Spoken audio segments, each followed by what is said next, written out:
Hello and welcome to the next edition of Slice of Piefer. Taylor. Glasses edition number 2. Glasses edition number 2. Taylor Alani edition number 5,000. Yes, red eye edition number 2. Very nice. Well, welcome to Slice of Piefer. We're here talking about leadership today, bantering, banter. What do you want to banter about? Bruce Banner, maybe? Yeah. That's a good one. My 16-year-old's driving by himself now. How, That's a little bit unnerving. how much are y'all looking at Life 360 to just monitor that? We do watch Life 360 on a pretty regular basis. Like a hawk. I've ridden with him. I rode with Cam down to Texas A&M. That was interesting because we had him drive all the way there, because if he's going, then just as parents, we were like, we want to make sure he can do that. That was a little bit, I was like, I'm not going to say anything. Ultimately, I said a few things. But in terms of just continuing to give advice, and he's been driving for 2 years. So the 16-year-old driving for 4 days is on his own is very interesting. But I would imagine. But it's kind of cool. I mean, as a parent, you've got to let him go, right? And you're like, hey, can I drive to this place? And you're like, well, you've never been there before, but you got to go there at some point. So, right. I think that's just one of those things that it's probably maturing as a parent. You've got to be able to do. But maturing as a parent. Oh, let them fly, little baby birds. Let the baby bird fly. Kick them out of that window. Just see what happens. I think, that's an interesting idea, because it's just like one of those things I keep telling you all the time. Like, Disney, I'm sure, was not low stress for you. There was plenty of stress that happened. There were all those things. And we talked a little bit about memories and other things. When you look back, a lot of the stressful pieces, you're not going to remember as much. What you're going to remember are the fun pictures and who was Timon and who was Pumbaa and who was whatever, and I think that's ultimately going to be it. And, you hear it from folks who are a little bit ahead of us in terms of their kids getting out of the house, that, that dirty laundry and whatnot is something that you kind of wish for, because what it means is that they were still there, know? And so anyway, I don't know why I got all sentimental about it. You're going to fog up your new glasses. Don't do that. Oh my goodness. What a sap. That face will probably be the one. The still shot for this podcast is just going to be you doing that face with my glasses and me rolling my eye. Yes. Your evil eye. The evil eye. Well, yeah, see, that's good. Driving. Caroline did a STEM camp at Texas A&M, and she loved it. She had no friends with her. So she made all new friends while she was there. And so now she got her set of friends who, some of them live very close to here. So she made some new friends that are nearby, which is kind of cool. And she got her other group of friends that she's going to go to camp with again towards the end of the summer. So it's going to be good. That's awesome. Yeah, the girls leave for camp next week. They'll be gone for 6 days for the camp for the kids. Just the two of them, or all? Just the two of them, because you have to be 6 to attend this camp. Gotcha. And so the boys will hang out at the house with me and Dan, while the girls get to go hang out with other kids that have what my daughter has, and a camp that's designed and for them to just have a normal camp experience and not have to think about any of those kind of accommodations or things they need. And siblings are allowed to come. So sister's going with. They went last year and had a blast. And Whitney's been going this will be her 3rd camp. She loves it every time. I mean, it's just something she talks about all year round, and they meet people from all over the country, some that come from out of country to come to this specific one. Cool. And so she looks forward to seeing her friends that she's met. So they'll be gone all next week. That's going to be weird. It always is a little weird going from having 4 kids to 2. Yeah. So I'm with you. Yeah. Well, what are we talking about today? We're talking leadership again. We're talking about more leadership things and There's more gonna be rules. Lots of faces. More rules. The next rules. rule. What's the next rule, Taylor? The own it rule. This is one of my favorites. Is it? Yeah, for sure. Yeah. Top 5? Top 5. Very cool. Well, then why don't you explain to us what the own it rule is? Well, so as a leader, as a surgeon, as a parent, you own everything, right? It's anything that happens in your OR is your responsibility. And so, and I like that as I like that because it not only once you own it, once you take responsibility for the things that are in the room, then all of a sudden you find everyone else in the room starts taking responsibility for things, and they'll own things as well. And so when things don't go well, instead of people pointing fingers and placing blame and saying, "Oh, we didn't have this or we didn't have that," everybody says, "This is how we could do it better next time." Right? Mhm. Or, "Hey, I think this was a point where we could have done something and made a difference to make this case more efficient, to make this case easier, to make our exposure easier." And I think, but that all starts with the leader, and if you set that standard, then the rest will fall into place. Sure. So, I mean, there has to come a point where you realize as a surgeon that you're not just doing the technical skill of performing surgery, right? I mean, Mm, I think a lot of people when they go into medicine, specifically when they go down that field, they're focused on that, the technical aspect of being in charge of, opening somebody up, fixing a problem, closing that person. And so, when did you realize that you had gone from just doing the technical job of performing surgery, that aspect, and rather are also leading a room of people, and that those two things are very different? right. I think I don't know that there's an exact moment that happens, but it happens throughout training, especially as you get in towards your chief resident year, you're getting into a fellowship, because in the beginning you're so focused on just the nuts and bolts and make sure I know the anatomy and make sure I know how to use the instrument and what the instrument is and what I need to be asking for. And so there's all of these different steps, multiple steps, sometimes hundreds of steps to complete a surgery, and you got to know them. And so you're sitting there trying to make sure you do that. And oftentimes you've got an attending or a chief resident or somebody who's over your shoulder. And then you start to realize, I think I started to realize at least, that the best of the best really not only knew all of those things, but they knew how to delegate. They knew how to lead the team, right? And when you start to lead the team, now all of a sudden the cases that in some surgeons' hands seem to fall apart quickly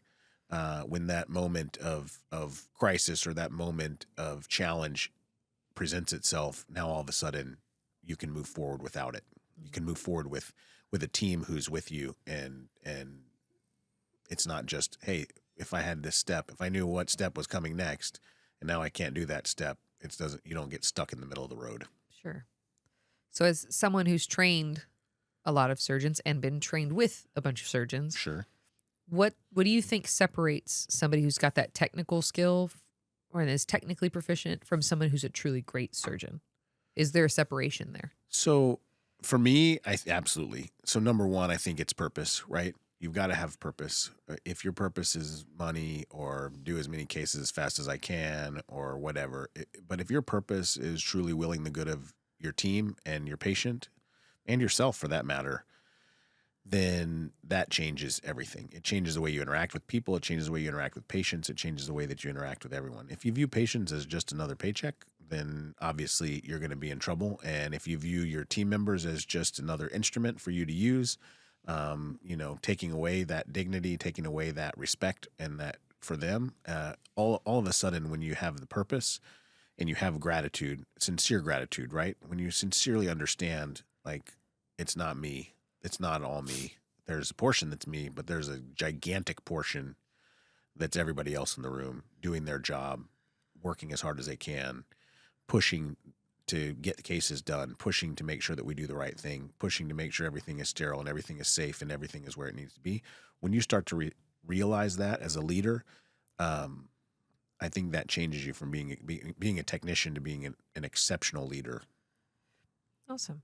And I would say another thing that when I think about a great surgeon, confidence comes along with that too. Sure. But when we think about confidence, confidence can sometimes get misconstrued or get overinflated. And so, is there a time or is there such a thing where there's too much confidence? Right. And where do you think that line gets crossed? So that's a great question because confidence is contagious. And you've got to be confident in the operating room. If Mhm. you lack confidence, it's everybody in the room will see it. Everyone knows, and everyone's going to start to get nervous. Mhm. And so you've got to have an appropriate level of confidence. But when that confidence becomes kind of self-promotion, when it becomes arrogance, even when you're putting yourself above, when that kind of that sincere gratitude and even sincere humility, right? To say just like what we just talked about, like if you're so confident and so arrogant that you feel like you could do it alone and you make that very clear to everyone, then you'll lose your whole team. Yeah. Well, and also, there's a time at least that I like some people who are, in my opinion, maybe overly confident or overly assured in themselves. They don't do a very good job of hearing feedback, Oh, for right? sure. And that's the one who tells you the thing like, hold this right here. Like, if you would just hold this right here, I could do this perfectly. And I'm like, there's cement right behind this that I Right. could point out to you right now, but you don't want me to talk and you don't want me to do anything. So I'm just going to sit here and hold this retractor Right. like the dummy or, trained monkey you think I am, Right. just because you can do everything perfectly without any help. Right. Not acknowledging that you can't do Right. everything perfectly. It's the team around you and the other people around you make that case too, because we have different perspectives, angles, and experiences that help. Right. Right. Well, and oftentimes you're viewing an operative field from a completely different Different you're on the other side. I mean, it's Right. just like I mean, even out in life, right? If you can look at something from a different angle, if you can see it from where someone else is, and if you recognize that, hey, my spouse, my coworker, my PA, they're seeing this from a different spot, and Yeah. you're telling me, hey, there's a loose body here that's hidden by soft tissue where I can't see it. Let's get that out, Yeah. And Yeah. but if you don't establish that in a working relationship or a personal relationship where people can give you honest feedback, then I agree with that. That's difficult, and I think that takes a bit of vulnerability from your as a leader. But that's a moment where you sit at the end of the case and you say, "Here's what could we have done better." When you debrief, what could we have done better? What could I have done better personally? Mm-hmm. And admit those things in front of people. It's the same thing as owning the room, right? Mm-hmm. If I say, "Hey, we needed this instrument, this instrument, this instrument," and also from my standpoint, I think we could have, if I had gotten to the 70-degree scope faster, if I had set the traction better, had better traction on the hip scope, We had draped more. right, if we had moved, if I had had the drapes in an appropriate, a better position, right? But none of that is saying you didn't drape it right. You Right. didn't have the instrument for me, Right. right? If you, right, if when you're Right. pointing blame and you have no gratitude or little gratitude for the people who are with you, then ultimately you get what you ask for, and that confidence becomes arrogance, and that arrogance means that you're alone, and you're alone at the top. It can feel lonely at the top, but when you respect your team and you're grateful for your team, Right. then you're never alone. But Yeah. you say it's all on my shoulders, then don't be surprised when ultimately it all is. Yeah. So, with that thought, Sure. with you owning it and you being Thoughts. I'm thinking. with you being the one in charge, you being the one who has to own it. Or any high pressure situation, when everyone's waiting on you and you genuinely don't know what the next right step is, walk me through that process.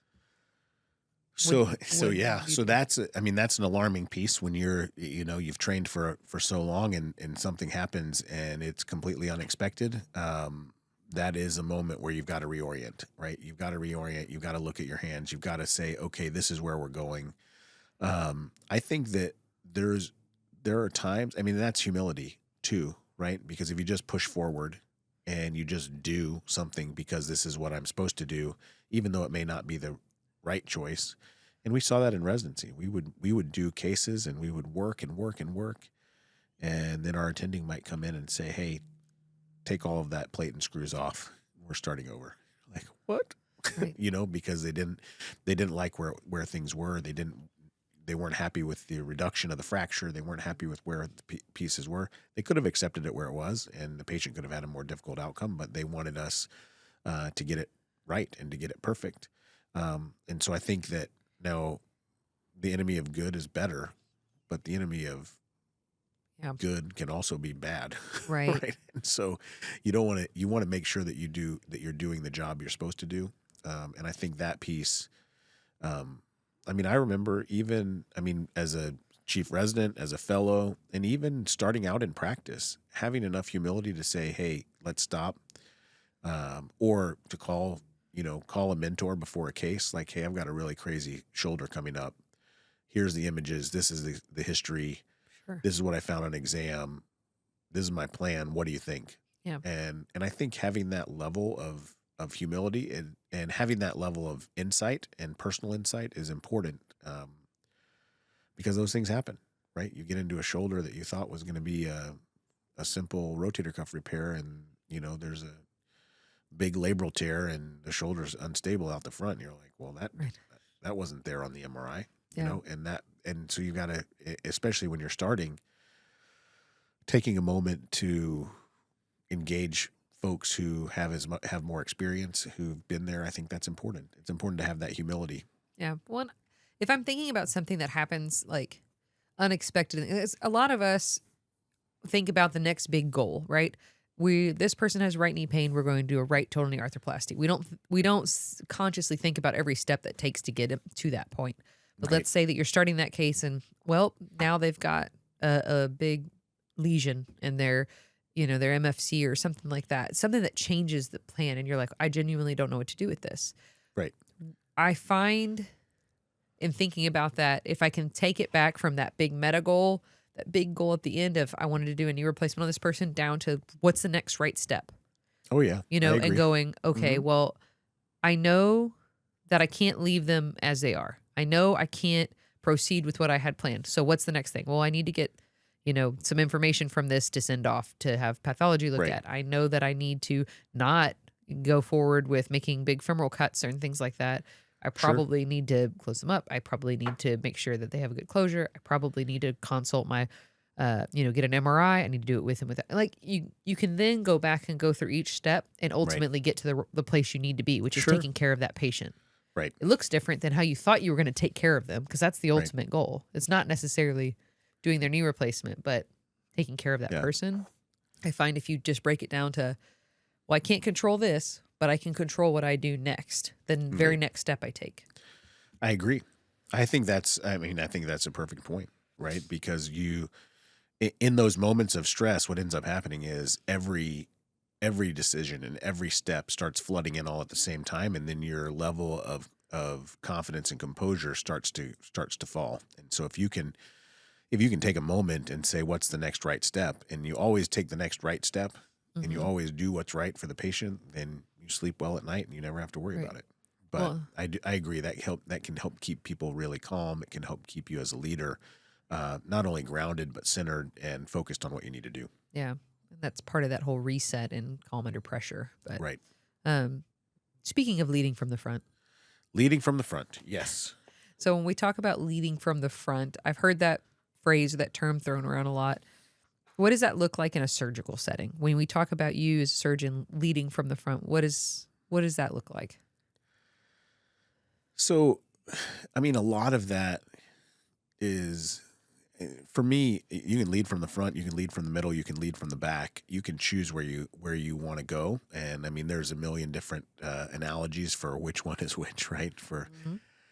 But I think that ultimately your behavior and your focus, like if you're prepared, you're focused, you're respectful, you're grateful, you're humble, right? Then the rest of your team will do will follow. They'll do the same thing.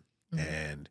And to me, that's what leading from the front really is. I think having an opportunity to not only model the way you want the team to work, right? Like if you're dysfunctional, then don't be surprised if your team is dysfunctional. Right. But if you know your weaknesses, if you know where you struggle and you acknowledge those and you work on them and you get better, then the rest of your team is going to be open to continuing to do the same thing. And I think that for me, I think that's where we're going with the leading from the front question here is how does it look? It looks like a leader who's leading in an environment that they would want to be in, Mm-hmm. right? Yeah. And I don't want to be in an environment where people are shouting me down and making me feel like an idiot Yeah. and trying to rush through cases so that we can make more money or whatever it is. I think Right. that I want to be in an environment where people want to get better. They want to do the absolute best possible job they can. They want to do as much of it as they can. And they want to leave the day feeling fulfilled and like they've made a difference, right? And I think if you do that, then you're leading from the front.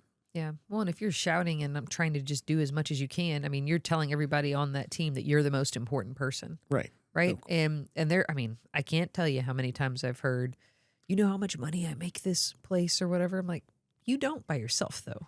You Right. couldn't do any of this without the other 12 people that are helping you right now. Right. Whether it's the person sterilizing your instruments, whether it's the rep who's bringing the equipment you need, whether it's the preoperative nurse who's getting your patient set up and ready to go, like all of it. And so treating every member of that team like they're as valuable as you believe yourself to be in that situation. Right. Like you should see everybody as equal. Everyone plays a role. You're not really like the most important person. Leading from the front to me is behaving in that way. I am not above this person. This Right. person isn't above me. We're all playing roles on this to make sure that our job, which is to take care of people, we do the best that we can. Sure. I agree with that 100%. I agree. I had an interesting experience today. I was walking down the hallway with the CEO at our hospital. Mm-hmm. And we were just talking about a couple of orthopedic strategy things, but then also kind of just shooting the bull, like just catching up on what things were going on. We're walking down the hallway and he walks past somebody who's eating lunch, a nurse from one of the floors. He greets her by name. Uh-huh. Then we walk by another person. So it happened 3 times in a row. A person walks by who's one of the volunteers who's pushing a cart, right? And so this is a volunteer. Right. There's, I don't know how many employees are there, but there's thousands. Yes. He recognized that person by name. And then the next one was walking down the hallway, and one of the custodial staff was there, and he said hey to them by name. And you're like, you know what? That makes a difference, right? Absolutely. And I don't think that this was a strategy. Now, Right.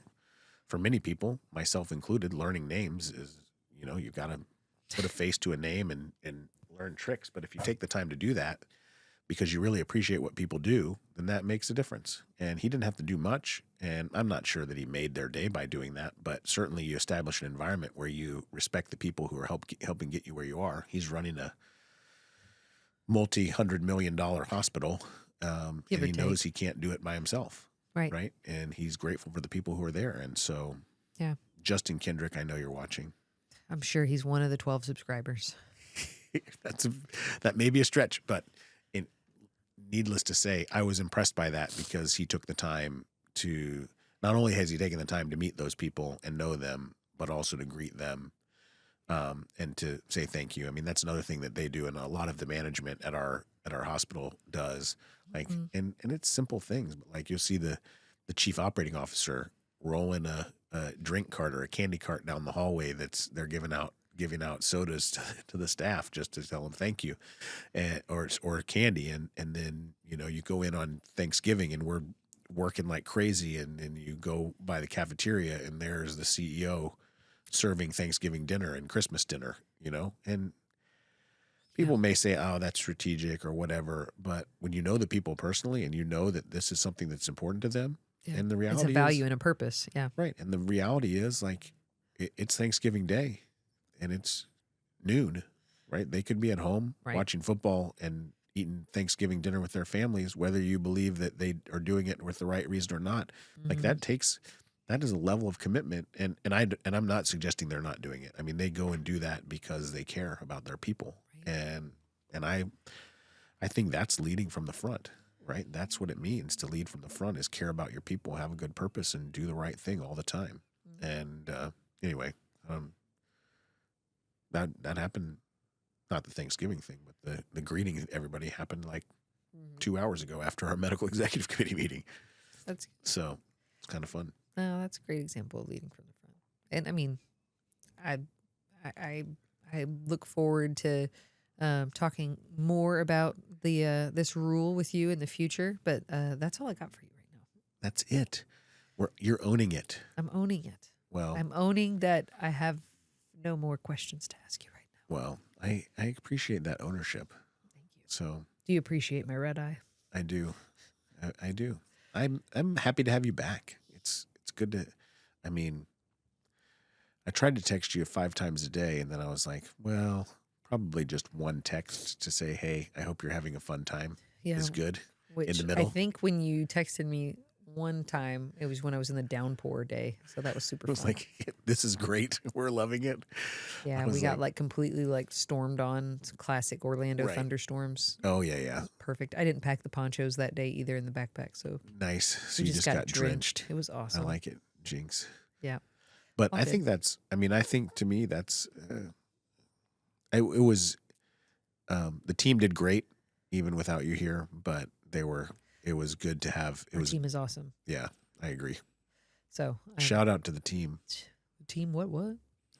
Yeah, our team's great. I don't worry when I'm away from work that people aren't going to get taken care of. Right. You know what I mean? Like I've definitely had that feeling before, but I don't here. Like Right.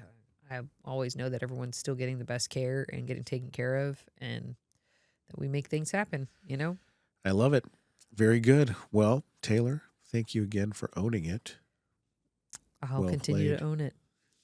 Game blouses. Nice. I like the quote. You're welcome. Well played. How about you and your flunkies versus me and the revolution?